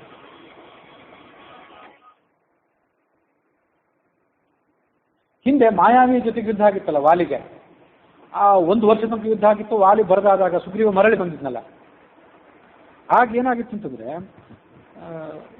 ಸುಗ್ರೀವನಿಗೆ ಅಪೇಕ್ಷೆ ಇಲ್ಲದೆ ಇದ್ರು ಮಂತ್ರಿಗಳಾದವರು ಆ ಸುಗ್ರೀವನಿಗೆ ಪಟ್ಟಾಭಿಷೇಕ ಮಾಡಿದ್ರು. ಅಣ್ಣ ಮೃತ ಆಗಿದ್ದಾನೆ ತಿಳ್ಕೊಂಡಿದ್ದರು, ಬಂದಿದ್ದರಿಂದ ಪಟ್ಟ ಕಟ್ಟಿದ್ರು. ಧರ್ಮಶಾಸ್ತ್ರಕ್ಕೆ ಅನುಸಾರವಾಗಿ ಸುಗ್ರೀವನಿಗೆ ತನ್ನ ಪತ್ನಿ ಅಂತೂ ಇದ್ಲು, ಅಣ್ಣನ ಪತ್ನಿಯನ್ನು ಕೂಡ ಅವನು ಸ್ವೀಕಾರ ಮಾಡಿಬಿಟ್ಟಿದ್ದ. ಅಣ್ಣ ತೀರ್ಕೊಂಡ ಮೇಲೆ ಅಣ್ಣನ ಪತ್ನಿಯನ್ನು ಸ್ವೀಕಾರ ಮಾಡೋದು ಶಾಸ್ತ್ರದಲ್ಲಿ ಒಂದು ಕಾಲದಲ್ಲಿ ಇತ್ತು. ಎಲ್ಲ ಕಾಲದಲ್ಲಿಯೂ ಎಲ್ಲ ವ್ಯಕ್ತಿಗಳಿಗೂ ಹೇಳಿದ್ದಲ್ಲ, ಅದು ಬಹಳ ಸೂಕ್ಷ್ಮವಾದದ್ದು. ಕೆಲವೊಂದು ಕಾಲದಲ್ಲಿ ಇತ್ತು ಅಷ್ಟೇ. ಹಾಗೆ ಅದರಲ್ಲೂ ಕೆಲವೊಂದು ಬಾರಿ ಅಣ್ಣನ ಪತ್ನಿಗೆ ಮಕ್ಕಳಿಲ್ಲದೆ ಇದ್ದಾಗ ಅವಳನ್ನು ಸ್ವೀಕಾರ ಮಾಡಬೇಕು ಅಂತ ಕೆಲವು ಕಡೆ ಹೇಳ್ತದೆ, ಕೆಲವು ಕಡೆ ಅಣ್ಣ ತೀರ್ಕೊಂಡಾಗ ಅವನು ಸ್ವೀಕಾರ ಮಾಡಬೇಕು ಅಂತ. ಅದು ಅಷ್ಟದೆಲ್ಲ ತುಂಬ ಸಂಕೀರ್ಣ ಆಗಿದೆ. ಅದನ್ನು ಹೀಗೆ ಮಾಡಬೇಕು ಹೀಗೆ ಮಾಡಬಹುದು ಅಂತ ಹೇಳುವಷ್ಟು ಅನುಭವ ಜ್ಞಾನ ನಮ್ದಲ್ಲ. ಅಂತೂ ಆಗೊಂದು ಕಾಲದಲ್ಲಿ ಇತ್ತು, ಈಗಂತೂ ಅದೇನೂ ಇಲ್ಲವೇ ಇಲ್ಲ, ಪೂರ್ಣ ಅದಕ್ಕೆ ನಿಷೇಧ. ಅಣ್ಣನ ಭಾರ್ಯೆಯನ್ನು ಸ್ವೀಕಾರ ಮಾಡಿದ್ದ, ಕಲಿಯುಗದಲ್ಲಂತ ಒಂದು ನಿಷೇಧ. ಸುಗ್ರೀವನ ಪತ್ನಿ ಜೊತೆಗೆ ವಾಲಿಯ ಪತ್ನಿನೂ ಕೂಡ ಸುಗ್ರೀವನ ಜೊತೆಗೆ ಇದ್ದಳು. ಆ ವಾಲಿ ಹಿಂತಿರುಗಿ ಬಂದಮೇಲೆ ನನಗೆ ನೀನು ಮೋಸ ಮಾಡಿದ್ವಿ ಅಂತ ಸುಗ್ರೀವನನ್ನು ಓಡಿಸಿದ್ನಲ್ಲ, ಸಾಮ್ರಾಜ್ಯವನ್ನು ಕಿತ್ಕೊಂಡ, ತನ್ನ ಪತ್ನಿಯನ್ನು ತನ್ನ ಕಡೆ ಕರ್ಕೊಂಡ, ಸುಗ್ರೀವನ ಪತ್ನಿಯನ್ನು ತನ್ನ ಕಡೆ ಕರ್ಕೊಂಡ್ಬಿಟ್ಟ. ಇದು ಆತ ಮಾಡಿದ ತಪ್ಪು. ಸುಗ್ರೀವ ಏನು ತಪ್ಪು ಮಾಡಿರಲಿಲ್ಲ, ಅಣ್ಣ ತೀರ್ಕೊಂಡಿದ್ದಾನಂತ ಭಾವಿಸಿದ್ನಲ್ಲ, ಹಾಗಾಗಿ ಅಣ್ಣನ ಪತ್ನಿಯನ್ನು ತಾನು ಸ್ವೀಕಾರ ಮಾಡಿದ್ದು ತಪ್ಪಾಗಿರಲಿಲ್ಲ. ಆ ಕಾಲದ ಮರ್ಯಾದೆ ಹಾಗಾಗಿತ್ತು. ಆದರೆ ತಮ್ಮ ಇನ್ನೂ ಬದುಕಿದ್ದಾಗ ಅವನನ್ನು ಓಡಿಸಿ, ಅವನೇನು ತಪ್ಪು ಮಾಡಿರಲಿಲ್ಲಲ್ಲ, ಬೇಕಂತ ಮಾಡಿರಲಿಲ್ಲ. ನಮ್ಮ ಮಂತ್ರಿಗಳಾದವರು ಹಿರಿಯರೆಲ್ಲ ಸೇರ್ಸನ್ನು ಪಟ್ಟಾಭಿಷೇಕ ಮಾಡಿದ್ರು. ಅದು ಸತ್ತೋಗಿದ್ದಾನೆ ಅಂತ ಭಾವಿಸಿ, ಅಣ್ಣ ಸತ್ತಿದ್ದಾನೆ ಅಂತ ಭಾವಿಸಿ ರಾಜ್ಯ ಅನಾಯಕ ಆಗಬಾರ್ದು ಅಂತ ಮಾಡಿ ಪಟ್ಟ ಕಟ್ಟಿದ್ರು. ಆದರೆ ತಮ್ಮ ಇದ್ದಾಗಲೇ ಅವನನ್ನು ಓಡಿಸಿ, ಉಟ್ಟ ವಸ್ತ್ರದ ಮೇಲೆ ಆತನನ್ನು ಓಡಿಸಿ ಅವನ ಪತ್ನಿಯನ್ನು ಕಿತ್ಕೊಂಡಿದ್ದು ತಪ್ಪಾಗಿತ್ತು. ಅದಕ್ಕಾಗಿ ರಾಮ ಅವನನ್ನು ವಧೆ ಮಾಡಬೇಕಾಯಿತು.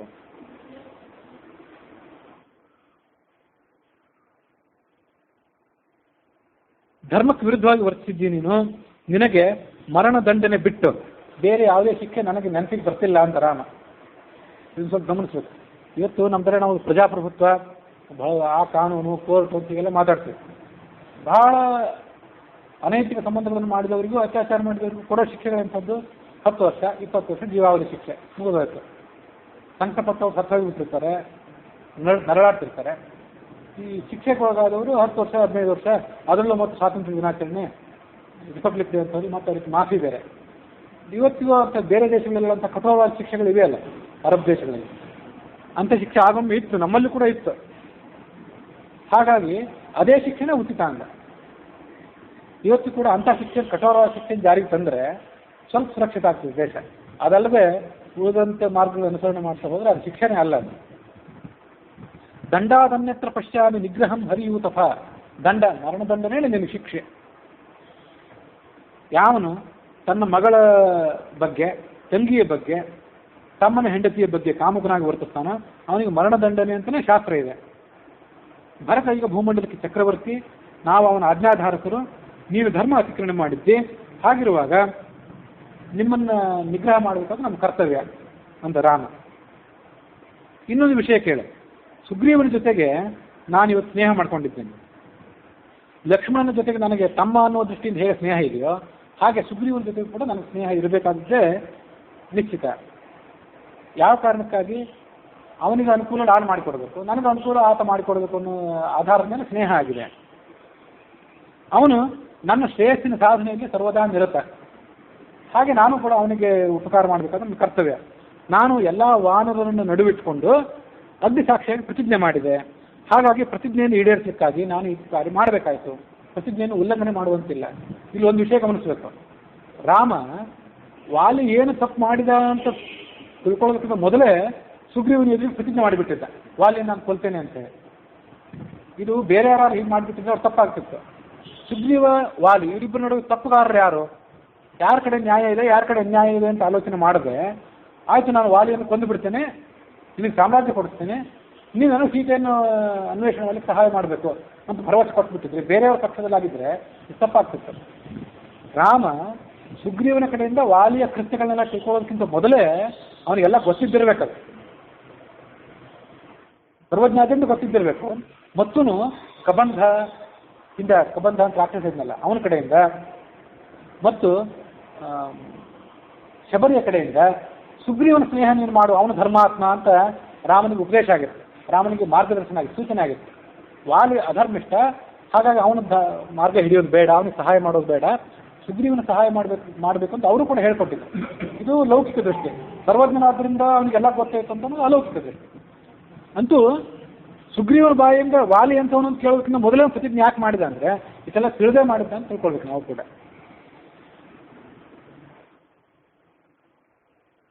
ಉಪಕಾರವನ್ನು ಮಾಡಿಸ್ಕೊಂಡು ಅದಕ್ಕೆ ಕೃತಜ್ಞನಾಗಿ ಬದುಕೋದೇನಿದೆ ಅದು ಉಚಿತ ಅಲ್ಲ ನಮಗೆ.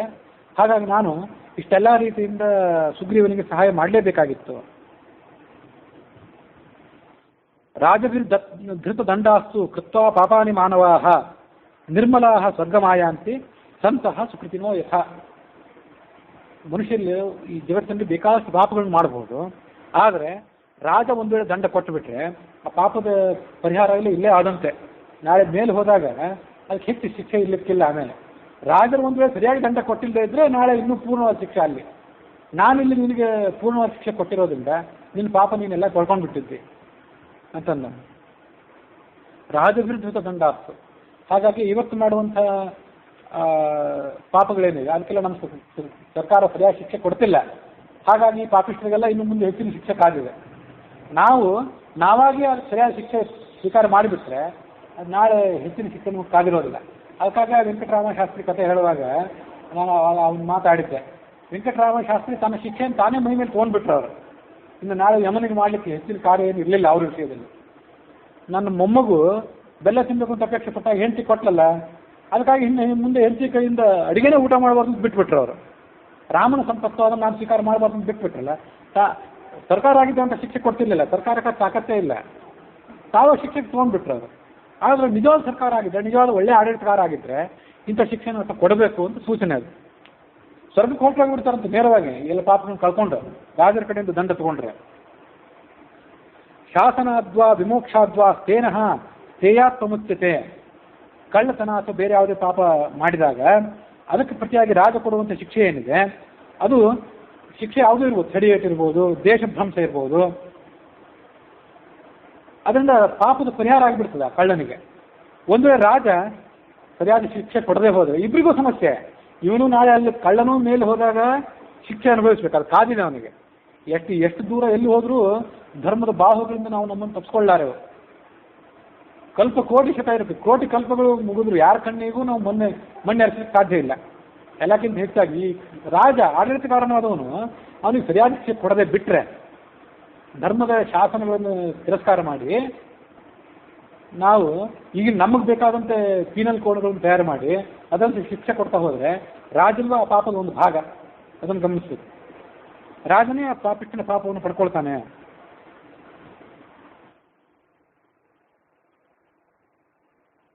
ಹಾಗಾಗಿ ಶಿಕ್ಷೆ ಕೊಡಬೇಕಾದ್ರೆ ರಾಜನ ಕರ್ತವ್ಯ. ಹಾಗಾಗಿ ನನಗೆ ಎಷ್ಟೋ ಸಹ ಅನ್ನಿಸ್ತದೆ ಅಂದರೆ ಅರಬ್ ದೇಶಗಳಲ್ಲಿ ಏನು ಶಿಕ್ಷೆ ಪದ್ಧತಿ ಇದೆ ಅದು ಉಚಿತನೇ ಆಗಿದೆ. ಆಗ ಅಷ್ಟೊತ್ತು ಅವರಲ್ಲೇನು ಧರ್ಮಾತ್ಮರೇನಾಗಿಲ್ಲ, ಅದು ವಿಷಯ ಬೇರೆ. ಇತ್ತು ಈಗಿಲ್ಲ ಅಷ್ಟೇ. ಎಲ್ಲ ಇತ್ತು, ಆತನ ಕಾಲದಲ್ಲಿ ಇತ್ತು, ಅಂಥ ಪದ್ಧತಿಗಳಿತ್ತು. ಈಗಿನ ಕಾಲದಲ್ಲಿ ಅದು ಇಲ್ಲದಂತಾಗಿದೆ ಅಷ್ಟೇ. ಅಡಿ ಟಿಪ್ಪಣಿಯಲ್ಲಿ ಏನು ಹೇಳ್ತಾರಂದ್ರೆ, ರಾಜನಾದವನೇ ಅಧರ್ಮ ಮಾಡಿಬಿಟ್ರೆ ಸಾಮಾನ್ಯ ಪ್ರಜೆಗಾದರೂ ಇಂಥ ಶಿಕ್ಷೆ ಕೊಡಬೇಕು. ಅದರಲ್ಲಿ ವಾಲಿ ರಾಜನಾದವನು ಇಂಥ ಅಕೃತ್ಯ ಮಾಡಿಬಿಟ್ರೆ ಅವನಿಗೆ ಸರಿಯಾದ ಶಿಕ್ಷೆ ಆಗಲೇಬೇಕು. ಆಗದೇ ಇದ್ರೆ ಏನೋ ವಾಲಿ ನಮ್ಮವನು ಅನ್ನೋ ಕಾರಣಕ್ಕಾಗಿ, ಭಕ್ತ ಅನ್ನೋ ಕಾರಣಕ್ಕಾಗಿ ರಾಮವನಿಗೆ ಶಿಕ್ಷೆ ಕೊಡದೆ ಸುಮ್ಮನೆ ಇದ್ದುಬಿಟ್ರೆ ಪ್ರಜೆಗಳೆಲ್ಲ ಅದೇ ಮಾರ್ಗಾನುಸರಣೆ ಮಾಡ್ತಾರೆ. ಹಾಗಾಗಿ ಅವನಿಗೆ ಮರಣದಂಡನೆ ಆಗಬೇಕೀಗ. ಮರಣದಂಡನೆ ಆಗಬೇಕನ್ನೋದು ಮುಖ್ಯ, ಹೇಗಾಗಬೇಕು ಅನ್ನೋದು ಮುಖ್ಯ ಅಲ್ಲ. ರಾಮ ವಾಲಿ ಜೊತೆಗೆ ಯುದ್ಧ ಮಾಡಿದರೆ ಎದುರಿಗೆ ಬಂದು ಯುದ್ಧ ಮಾಡಬೇಕು. ಗದಾ ಯುದ್ಧ ಆದರೆ ಕೆಳಗೆ ಪ್ರಹಾರ ಮಾಡಬಾರ್ದು, ಮೇಲೆ ಪ್ರಹಾರ ಮಾಡಬೇಕು. ಎಲ್ಲ ಯುದ್ಧಕ್ಕೂ ಒಂದೊಂದು ನಿಯಮ. ಇಲ್ಲಿದು ಯುದ್ಧ ಅಲ್ಲ, ಇದು ಶಿಕ್ಷೆ ಇದೆ. ಶಿಕ್ಷೆ ಅಂತ ಆದಮೇಲೆ ಹೇಗೆ ಮನಸ್ಸಿಗೆ ಬರ್ತದೋ ಆ ಶಿಕ್ಷೆ ಕೊಡ್ಬೋದು.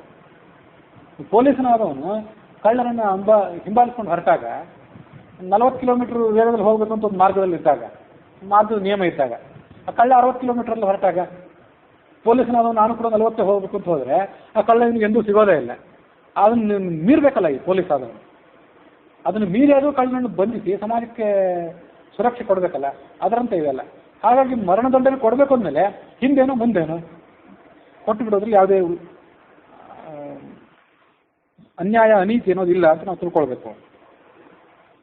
ರಾಮ ಹೇಳಿದ ಈ ವಾಲಿಗೆ, ಸನ್ಯಾಸಿ ಒಬ್ಬ ಇದ್ದ ಹಿಂದೆ ನಿನ್ನಂತೆ, ಇಂಥದೇ ಪಾಪ ಮಾಡಿದಂತ ಅವನು ಸನ್ಯಾಸಿ, ಏನೋ ಅಗಮ್ಯ ಗಮನ ಅಂತ ಅನ್ಯಾಯ ಮಾಡಿಬಿಟ್ಟಿದ್ದ.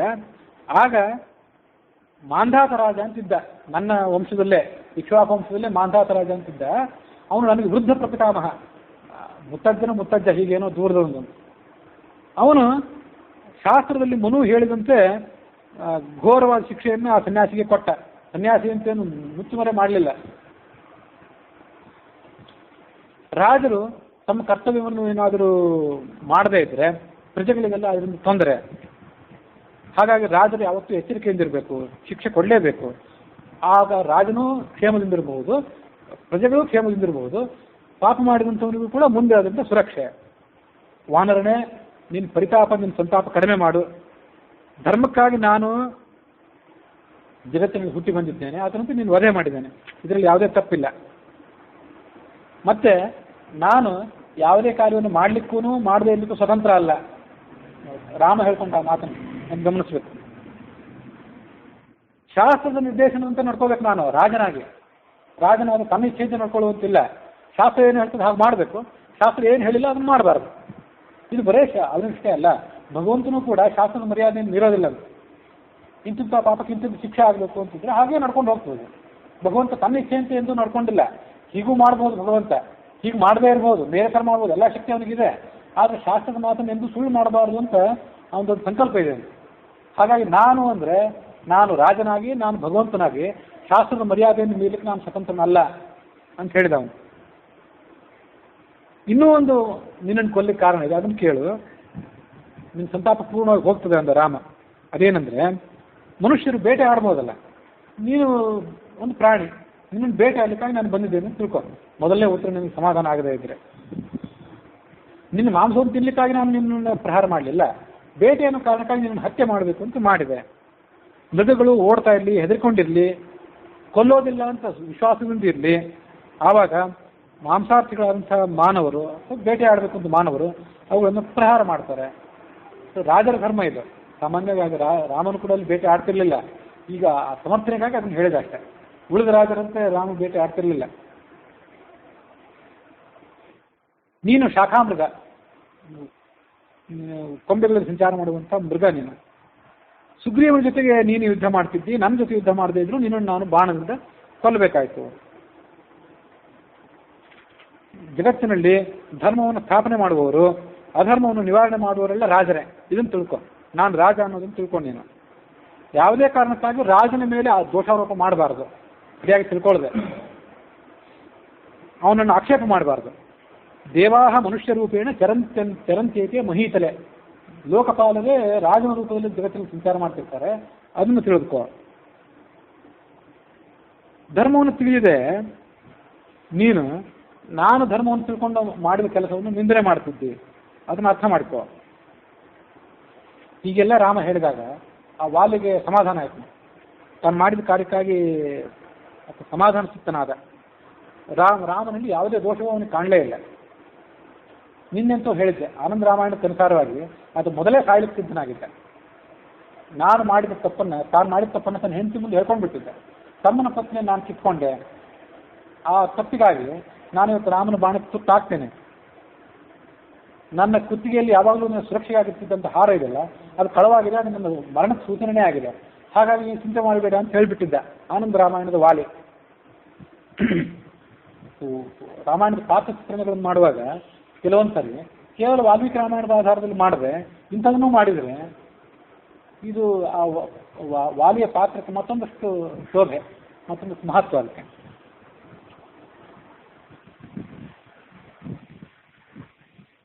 ಆದ್ರೂ ಇಷ್ಟೆಲ್ಲ ಹೇಳಿ ತಾರೆಗೆ ಸಮಾಧಾನ ಮಾಡಿ ಹೋಗಿದ್ದ ವಾಲಿ. ಆದರೂ ರಾಮನನ್ನು ಅಲ್ಲಿಯೂ ಆಕ್ಷೇಪ ಮಾಡಿದವನು ಆನಂದ ರಾಮಾಯಣಕ್ಕೆ ಅನುಸಾರವಾಗಿ ಕೂಡ. ತವಾದ್ಯ ದುರ್ಯಶೋ ಜಾತಂ ಮಮ ಜಾತೋ ಮಹೋದಯ. ರಾಮನೇ ನಿನಗೆ ಕೆಟ್ಟ ಹೆಸರು, ನಾನು ಒಳ್ಳೆಯ ಹೆಸರು ಅಂದ್ಬಿಟ್ಟ. ರಾಮ ವಾಲಿಗೆ ಹೇಳಿದ, ರುಮಾಯಾಮ್ ಲಂಪಟ ಸದಾ, ಶ್ರೀಲಂಪಟನಾಗಿದ್ದೆ, ಅದನ್ನು ತಿಳಿದುಕೋ. ಬಂಧು ಭಾರ್ಯಾಂ ಗೃಹೇ ಸ್ಥಾಪ್ಯ ಬಂಧುಂ ಹತ್ತುಂ ತಮಿಚ್ಛಸಿ. ತಮ್ಮನ ಪತ್ನಿಯನ್ನು ಮರೆಯಲಿಟ್ಕೊಂಡು ತಮ್ಮನಾದಂಥ ಸುಗ್ರೀವನನ್ನು ಹತ್ಯೆ ಮಾಡಲಿಕ್ಕೆ ನೀನು ಪ್ರಯತ್ನ ಪಟ್ಟಿದ್ದಿ, ಇದು ನಿನ್ನ ತಪ್ಪಾಗಿತ್ತು. ಅದಕ್ಕಾಗಿ ನಾನು ನಿನ್ನ ಮೇಲೆ ದಂಡ ಪ್ರಯೋಗ ಮಾಡಬೇಕಾಯ್ತು. ಈಗ ನೀನು ತಮ್ಮನ ಪತ್ನಿಯನ್ನು ಕಿತ್ಕೊಂಡಿದ್ಯಲ್ಲ, ಅದರಂತೆ ಸುಗ್ರೀವ ನಿನ್ನ ಪತ್ನಿಯನ್ನು ಕಿತ್ಕೊಳ್ತಾನೆ. ಅವನಿಗೂ ಮೊದಲು ಗೊತ್ತಿತ್ತು, ರಾಮ ಅದನ್ನೇನು ಪ್ರತ್ಯೇಕವಾಗಿ ಹೇಳಬೇಕಾಗಿಲ್ಲ, ಆದರೂ ಹೇಳಿದ. ನನ್ನ ಮಾತಿಗೆ, ನನ್ನ ಆದೇಶಕ್ಕನುಸಾರವಾಗಿ ಸುಗ್ರೀವ ಹೀಗೆ ಮಾಡ್ತಾನೆ, ನಿನ್ನ ಪಾಪ ಎಲ್ಲ ಪರಿಹಾರ ಆಗ್ತದೆ. ಇನ್ನೊಂದು ಮಾತು ಆನಂದ ರಾಮಾಯಣ, ಇದು ವಾಲ್ಮೀಕಿ ರಾಮಾಯಣದಲ್ಲಿ ಬರಲಿಲ್ಲ. ಅದೇನೆಂದ್ರೆ, ಯದ್ಯಪಿತ್ವಂ ದುರಾಚಾರ ನಿಹತೋಸಿ ರಣೇಮಯ ತಥಾಪಿ ಬಿಲ್ಲ ರೂಪೇಣ ದ್ವಾಪರಾಂತ್ಯ ಅಂಘ್ರಿಣಂ. ಮಮ್ಮ, ಈಗ ನಾನು ನಿನಗೆ ಮರೆಯಿಂದ ಬಾಣ ಹೊಡೆದ್ನಲ್ಲ, ನಾನು ನಾಳೆ ಮುಂದಿನ ಅವತಾರದಲ್ಲಿ ನೀನು ಕೂಡ ನನಗೆ ಮರೆಯಿಂದ ಬಾಣ ಹೊಡಿತಿ. ಯಾವಾಗಂದ್ರೆ ನಾನು ಕೃಷ್ಣ ರೂಪದಲ್ಲಿ ಅವತಾರ ಮಾಡಿದಾಗ ಅವತಾರದ ಕೊನೆಯಲ್ಲಿ ಕಾಲು ಚಾಚ್ಕೊಂಡು ಕೂತಿರ್ತೇನೆ, ನೀನಲ್ಲಿ ಬೇಡನ ರೂಪದಿಂದ ಬಾ, ಬಂದು ದೂರದಲ್ಲಿ ನಿಂತ್ಕೊಂಡು ನಾನು ಯಾರು ಅಂತ ನೋಡದೆ ಬಾಣ ಪ್ರಯೋಗ ಮಾಡಿಬಿಡು. ಮಾಡಿಬಿಡು ಅನ್ನೋದನ್ನ ಮಾಡ್ತಿ, ಇದೆಲ್ಲ ನನಗೆ ಗೊತ್ತಿದೆ. ಬಿತ್ವಾ ಪ್ರಭಾಸೆ ಬಾಣೇನ ಪೂರ್ವ ವೈರೇಣ, ಹಿಂದಿನ ವೈರವನ್ನು ನೀನು ತಲೆಯಲ್ಲಿ ಇಟ್ಕೊಂಡಿರ್ತಿ. ಪ್ರಭಾಸ ಕ್ಷೇತ್ರದಲ್ಲಿ ಎಲ್ಲ ಘಟನೆ ನಡೆಯೋದಿದೆ. ಈ ಕಥೆ ಏನಿದೆ ಇದು ಉತ್ತರ ಭಾರತದಲ್ಲಿ ರಾಮಾಯಣದ ಪ್ರವಚನಗಳು ನಡೆದಾಗ ಮತ್ತು ಆ ಕ್ಷೇತ್ರಗಳ ಮಹಿಮೆ ವರ್ಣನೆ ಮಾಡುವಾಗ ಇದನ್ನೆಲ್ಲ ಹೇಳ್ತಾರೆ. ಪ್ರಭಾಸ ಕ್ಷೇತ್ರದ ವರ್ಣನೆ ಮೊನ್ನೆ ಯಾವುದೋ ಒಂದು ದೂರದರ್ಶನ ಚಾನೆಲ್ನಲ್ಲಿ ನಾನು ನೋಡ್ತಿದ್ದೆ. ಅಲ್ಲಿ ಆ ನಿರೂಪಕಿಯಾದವಳು ಪ್ರಭಾಸ ಕ್ಷೇತ್ರದಲ್ಲಿ ಕೃಷ್ಣ ಕೂತ್ಕೊಂಡು ಪ್ರಾಣ ಪರಿತ್ಯಾಗ ಮಾಡಿದ ಸ್ಥಳ, ಅಲ್ಲಿ ಈ ವಾಲಿ ಹಿಂದಿನ ವೈರವನ್ನು ನೆನೆಸ್ಕೊಂಡು ಬಾಣ ಪ್ರಯೋಗ ಮಾಡಿದ ಅಂತ ಆ ನಿರೂಪಕಿಯಾದವಳು ಹೇಳ್ತಿದ್ಲು. ನಮ್ಮಲ್ಲಿ ಆನಂದ ರಾಮಾಯಣ ಅಷ್ಟು ಪ್ರಚಲಿತ ಇರೋದು ಕಡಿಮೆ, ಅದಕ್ಕಾಗಿ ಇಲ್ಲಿ ಅದನ್ನು ಹೇಳೋದು ಇಲ್ಲ. ನಿರ್ಣಯಕ್ಕನುಸಾರವಾಗಿ ಅದನ್ನು ಪ್ರಯೋಗ ಮಾಡಿದವನು ಭೃಗು ಋಷಿ. ಅದು ನಿರ್ಣಯಕ್ಕನುಸಾರವಾಗಿ ಕಥೆ ಬೇರೆ ಇದೆ, ಅದನ್ನು ಹಿಂದೆ ಹರಿವಂಶದಲ್ಲಿ ಹೇಳಿದ್ದೆ. ಅಂತೂ ಇಲ್ಲಿನ ಕಥೆಯನ್ನು ಇಲ್ಲಿ ಹೇಳಿದೆ ನಿಮಗೆ. ತಥೋ ಮಧ್ಯಸ್ಥ ಮರಣಸ್ಯ ಅಸ್ಯ ಕಾರಣ ಗೌರವ ಮುಕ್ತಿಂ ಗಚ್ಚತಿ. ಇದೆಲ್ಲ ಆದ್ಮೇಲೆ, ಈ ಜನ್ಮ ಆ ಜನ್ಮ ಎಲ್ಲ ಆದ್ಮೇಲೆ ನಿನಗೆ ಮುಕ್ತಿ. ಮುಕ್ತಿಂ ಗಚ್ಚತಿ ತ್ವಂ ವಾಲಿಂ ಶುಭಾಂ ಜನ್ಮಾಂತರೇಣ ಹಿ. ಮುಂದೆ ವಾಲಿ ಹೇಳಿದ, ನನಗೆ ಸೀತೆಯ ಸುದ್ದಿಯನ್ನು ನೀನಾದ್ರು ಮೊದಲೇ ಹೇಳಿದ್ರೆ ನಾನು ನಿನಗೆ ಸೀತೆಯನ್ನು ತಂದು ಒಪ್ಪಿಸ್ತಿದ್ದೆ ಅಂದ. ಆಯಿತು, ಇದೆಲ್ಲ ಆಯಿತು, ನನ್ನ ದೋಷಗಳೆಲ್ಲ, ನನ್ನ ಪಾಪಗಳೆಲ್ಲ ತೊಳೆದು ಹೋಗಿವೆ. ನೀನೀಗ ಅಂಗದನನ್ನು ಕೂಡ ನಿನ್ನ ಸುರಕ್ಷೆಯಿಂದ, ನಿನ್ನ ಪ್ರಸನ್ನ ಚಿತ್ತದಿಂದ ಗಮನಿಸಿ ಅವನು ಕೂಡ ನೋಡ್ಕೊಳ್ಬೇಕು ಅಂತ ಹೇಳಿದೆ. ವಾಲ್ಮೀಕಿ ರಾಮಾಯಣಕ್ಕನುಸಾರವಾಗಿ ಏನು ಹೇಳಿದ ಅವನು?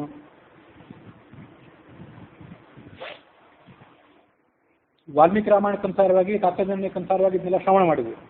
ವಾಲಿಯ ಹತ್ಯೆ ಹಿನ್ನೆಲೆ ಏನಿದೆ ಅದು ಇನ್ನೂ ತುಂಬ ಹೇಳಬೇಕು ನಾನು. ಬಹುಶಃ ಇನ್ನೂ ಒಂದು ದಿವಸ 2 ದಿವಸ ಹೇಳೋದಾಗ್ತದನ್ನ ಮತ್ತೆ ಹೇಳ್ತೇನೆ. ಅಂತೂ ತಾತ್ಪರ್ಯ ನಿರ್ಣಯಕ್ಕನುಸಾರವಾಗಿ ಆಚಾರ್ಯ ಹೇಳಿದ್ದೇನು, ಮಧ್ವಾಚಾರ್ಯ ಹೇಳಿದ್ದೇನು, ಯಾತಕ್ಕಾಗಿ ವಾಲಿಯಿಂದ ರಾಮ ಮರೆಯಿಂದ ಹತ್ಯೆ ಮಾಡಿದ ಅಂತಂದ್ರೆ, ವಾಲಿ ತನ್ನ ಭಕ್ತ. ಮುಂದೆ ಹೋಗಿ ಅವನನ್ನೇನೋ ಹತ್ಯೆ ಮಾಡ್ಲಿಕ್ಕೆ ಹೋಗಿದ್ರೆ ಶಿಕ್ಷೆ ಕೊಡ್ತೀನಿ ಬಾ, ಇಲ್ಲಿ ಇಂಥ ತುಂಟತನ ಮಾಡಿದ್ದೆ, ಇದಕ್ಕೆ ಶಿಕ್ಷೆ ಕೊಡ್ತೀನಿ ಬಾ ಅಂತ ಗುರುವಾದವನು ಶಿಷ್ಯನನ್ನು ಕರೆದು ಶಿಕ್ಷೆ ಕೊಡ್ಲಿಕ್ಕೆ ಹೋಗಿದ್ರೆ ಆತ ಕಾಲಿಗೆ ಬೀಳ್ತಿದ್ದ. ಕಾಲಿಗೆ ಬಿದ್ದ ಮೇಲೆ ಅವನನ್ನು ಕೊಲ್ಲೋದು ಇವನಿಗೇನು ಕಷ್ಟ ಅಲ್ಲ, ಅದು ಅಷ್ಟು ಸರಿ ಆಗ್ಲಿಕ್ಕಿಲ್ಲ ಕಾಲಿಗೆ ಬಿದ್ದ ಮೇಲೆ. ಅದಕ್ಕಾಗಿ ಆತ ಕಾಲಿಗೆ ಬೀಳದೇ ಇರುವಂತೆ ಮಾಡಿ ಆತನ ಮರೆಯಿಂದ ಹತ್ಯೆ ಮಾಡಿಬಿಡೋಣ.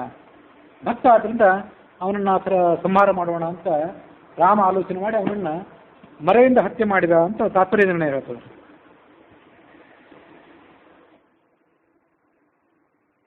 ಯಸ್ ಪ್ರೇರಕ ಸಕಲ ಲೋಕ ಬಲಸ್ಯ ನಿತ್ಯಂ, ಇಡೀ ಜಗತ್ತಿಗೆಲ್ಲ ಅವನು ಪ್ರೇರಕ.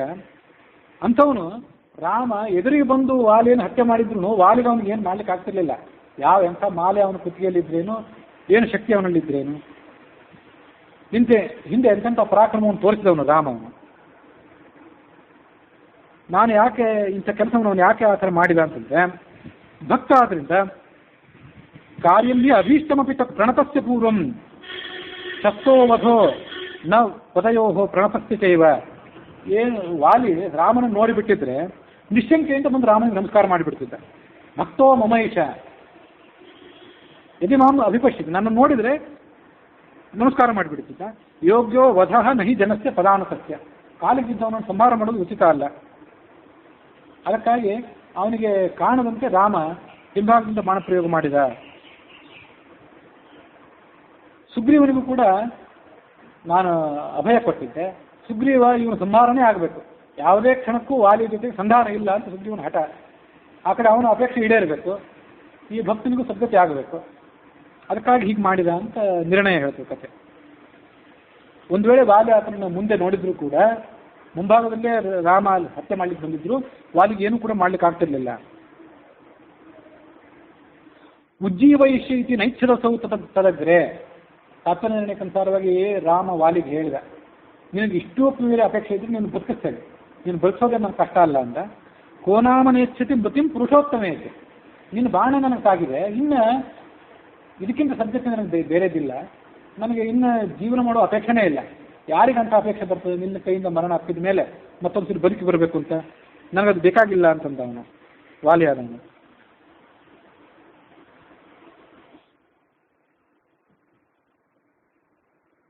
ಕೈ ಮುಗಿದು ಹೇಳಿದಂತೆ ವಾಲ್ಮೀಕಿ ರಾಮಾಯಣಕ್ಕೆ ಅನುಸಾರವಾಗಿ, ನೀನೇನು ಹೇಳಿದೆ ಅದೆಲ್ಲ ಸರಿಯಾಗಿದೆ.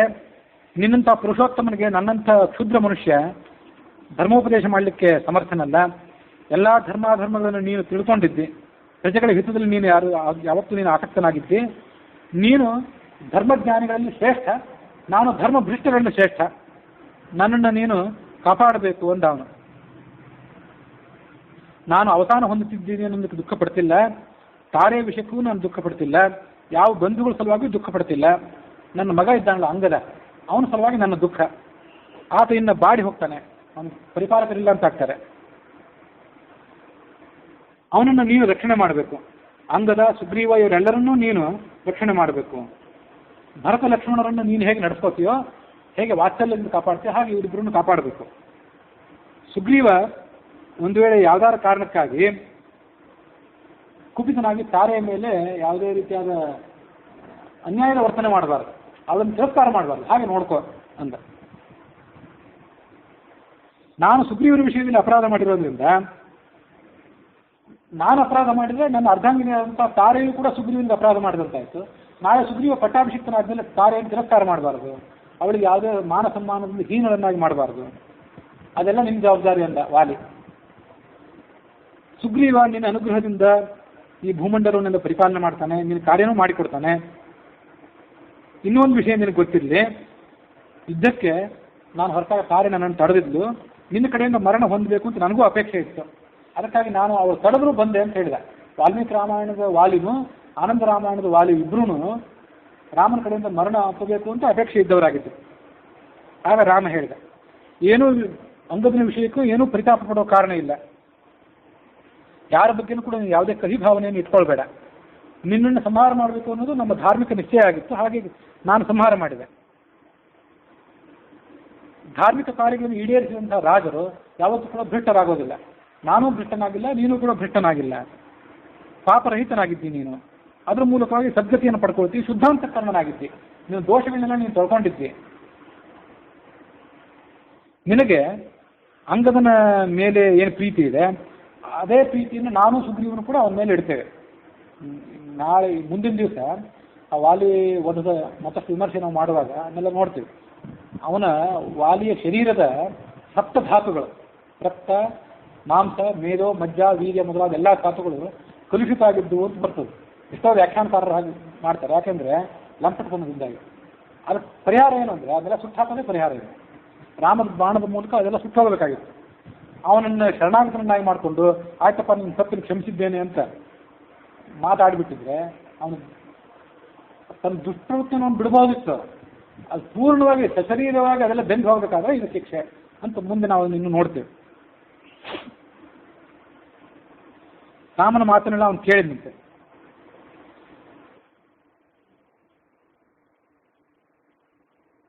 ಮಹೇಂದ್ರನಿಗೆ ಇಂದ್ರನಿಗೆ ಸಮಾನನಾದವನೇ, ಮಹಾಪರಾಕ್ರಮಿಯಾದವನೇ, ನಾನು ವಿವೇಕ ಕಳ್ಕೊಂಡು ನಿನ್ನನ್ನು ದೂಷಣೆ ಮಾಡಿದೆ. ನನ್ನ ದೋಷವನ್ನು, ನನ್ನ ತಪ್ಪನ್ನು ನೀನು ಮನ್ನಿಸಬೇಕು, ನನ್ನ ಅಪರಾಧವನ್ನು ಕ್ಷಮಿಸಬೇಕು ಅಂತ ಅವನು ಕೇಳ್ಕೊಂಡ.